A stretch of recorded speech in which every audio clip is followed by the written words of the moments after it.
بسم اللہ الرحمن الرحیم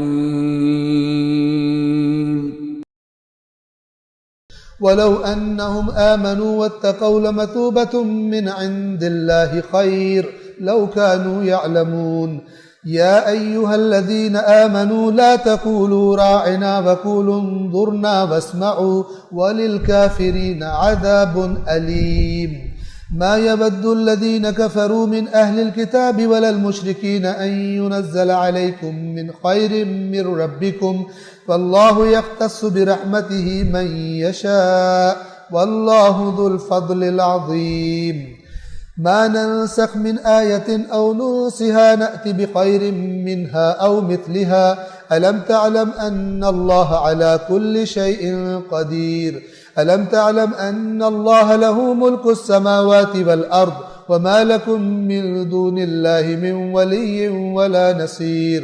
پھر اللہ فرماتا ہے وَلَوْ أَنَّهُمْ آمَنُوا وَاتَّقَوْا، اگر وہ ایمان لاتے اور بچتے. وَاتَّقَوْا تقوی، بچتے. کس سے بچتے؟ یعنی جو فرشتوں نے منع کیا تو کفر نہیں کرنا، اس سے بچتے. تو لَمَثُوبَةٌ مِّنْ عِنْدِ اللَّهِ خَيْرٌ، تو جو اللہ کے پاس ثواب تھا وہ بہت بہتر تھا. جادو کی فیس لے کے جو انہوں نے خرابیاں کی اس سے بہت بہتر تھا اللہ کے پاس ثواب. لو کانوا یعلمون، کاش انہیں پتہ ہو، کاش انہیں علم ہو.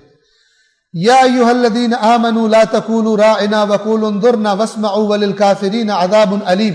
اے ایمان والو، راعنا نہ کہو اور کہو انظرنا، اور بات کو سنا کرو، اور کافروں کے لیے دردناک عذاب.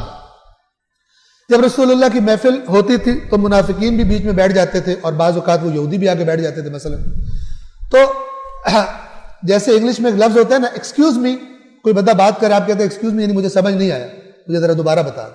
ٹھیک ہے، وہ بندہ اپنی بات کو ریپیٹ کر دیتا ہے.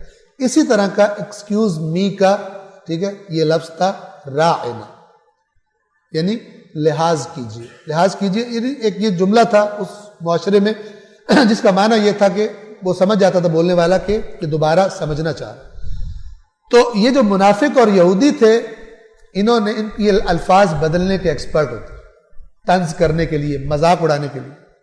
آج بھی ہوتے ہیں ہمارے معاشرے میں لوگ تھوڑا سا لفظ چینج کرتے اور مذاق بنا دیتے. تو انہوں نے کہنا شروع کیا راعینا، ایک یا کا اضافہ کر دیا.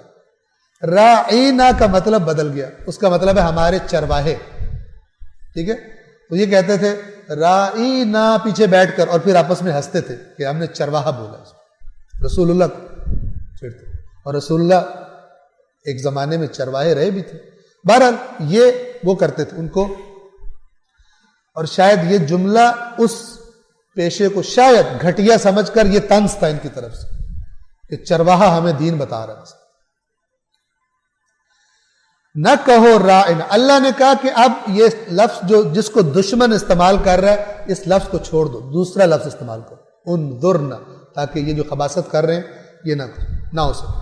واسمعوا، اور رسول کی بات سنو. وللکافرین عذاب علیم. اب یہاں پہ دیکھیں پھر کفر کا معنی سمجھ میں آئے گا.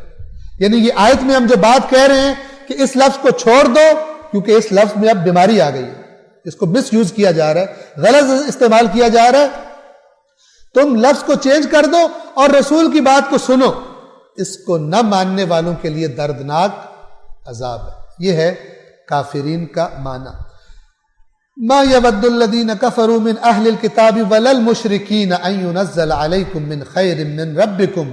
نہیں چاہتے وہ لوگ جنہوں نے کفر کیا ہے اہل کتاب میں سے. سب اہل کتاب کافر نہیں ہیں. کون سے ہیں؟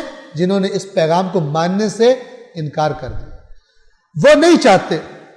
اب دیکھیں دو قسم کے اہل کتاب ہو گئے. ایک وہ جو مخالف نہیں ہے لیکن ابھی مثلا ان پر بات بالکل واضح نہیں ہوئی، کسی نہ کسی سٹیج میں مخالف نہیں ہے، سن کر انکار کرنے والے کو کافر کہتے ہیں جان بوجھ کر. وہ لوگ اہل کتاب میں سے جنہوں نے کفر کر دیا ہے، اور وہ جو مشرک ہیں یہ نہیں چاہتے کہ تم پر تمہارے رب کی طرف سے خیر نازل ہو، اس لیے یہ تمہاری محفلوں کو بھی خراب کرنا چاہتے ہیں، الفاظ کو بدل کر، مذاق بنا کر، فتنہ برپا کر. واللہ یختص برحمتہ من یشاء، اور اللہ جسے چاہتا ہے اپنی رحمت کے ساتھ مخصوص کر لیتا ہے، اس کو رحمت عطا کرتا ہے۔ واللہ ذو الفضل العظیم، اور اللہ بڑے فضل عظیم کا مالک ہے، جسے چاہے جتنا زیادہ دے دے، فضل زیادہ دینے کو کہتے ہیں۔ الم تعلم، کیا فرمایا جا رہا ہے؟ معذرت، ما ننسخ من آیت او ننسها، ہم کسی آیت کو منسوخ نہیں کرتے۔ منسوخ یعنی انویلڈ۔ یہاں پر آیت سے مراد قرآن کی آیت نہیں ہے، اگرچہ سب کچھ اس میں آ جائے گا، لیکن آیت کا معنی عام ہے۔ آیت کہتے ہیں نشانی کو، توجہ فرما رہے ہیں، کسی اللہ کے حکم کو آیت کہتے ہیں۔ آسمان و زمین، مخلوقات، ان کو بھی آیات کہتے ہیں۔ یہ جو پرٹیکولر یہ جو آیت آئی ہے، یہ اصل میں زمینہ سازی کی جا رہی ہے قبلہ کی تبدیلی کے لیے۔ اس وقت تک مسلمان کہاں رک کر کے نماز پڑھتے تھے؟ بیت المقدس کی طرف۔ اب بعض وجوہات کی بنا پر جو انشاءاللہ بیان ہو جائیں گی، اللہ قبلہ تبدیل کرنے کی طرف اب توجہ کروانا چاہ رہا ہے۔ تو پہلے سے کہا جا رہا ہے کہ اللہ جب کوئی چیز ختم کر دیتا ہے کسی حکم کو، او ننسہا، ننسہا کے دو طرح سے ترجمے ہیں، یا اس کو بلا دیتا ہے یا اس کو تاخیر میں ڈال دیتا ہے، کسی بات کو تاخیر میں ڈال دیتا ہے، جلدی نہیں کرتا، تم چاہ رہے ہو جلدی ہو جائے، اللہ تاخیر میں ڈال دیتا ہے۔ ہم کسی آیت کو منسوخ کر دیتے ہیں یا اسے فراموش کرا دیتے ہیں یا تاخیر میں ڈال دیتے ہیں، میں نے کہا دو ترجمے ہو سکتے ہیں، تو اس سے بہتر یا ویسی ہی آیت یا حکم نازل کر دیتے، عطا کر دیتے۔ کیا تو نہیں جانتا کہ اللہ ہر چیز پر قادر ہے؟ اب یہ زمینہ سازی ہو رہی ہے کہ جب ہم قبلہ تبدیل کریں گے تو تم یہ نہ کہنا پروپیگینڈے کی زد میں آ کے یہ کیسا دین ہے، آج ادھر منہ کرا دیا کل ادھر منہ کرا دیا، ان کا کوئی مستقل مزاجی ہی نہیں ہے، یہ کیسا دین ہے، اس کی زد میں نہ آنا۔ اگر اللہ کسی حکم کا اب کوئی تبدیلی کر رہا ہے، اس کا مطلب ہے کہ وہ یا بہتر دے رہے ہیں یا اسی طرح کی چیز دے رہے ہیں، اس کی کوئی حکمت ہے۔ یہ پھر وہی بات ہے کہ کافر کہتے ہیں یہ بلا مثال دے کہ اللہ نے کیا اس میں سے نکالنا ہے، مومن کہتے ہیں اللہ کی طرف سے برحق۔ الم تعلم ان اللہ لہ ملک السماوات والارض وما لکم من دون اللہ من ولی ولا نصیر، کیا تجھے علم نہیں کہ اللہ ہی کے لیے ہے آسمانوں اور زمین کی بادشاہت، اور تمہارے لیے اللہ کے سوا نہ کوئی کارساز ہے نہ کوئی مددگار۔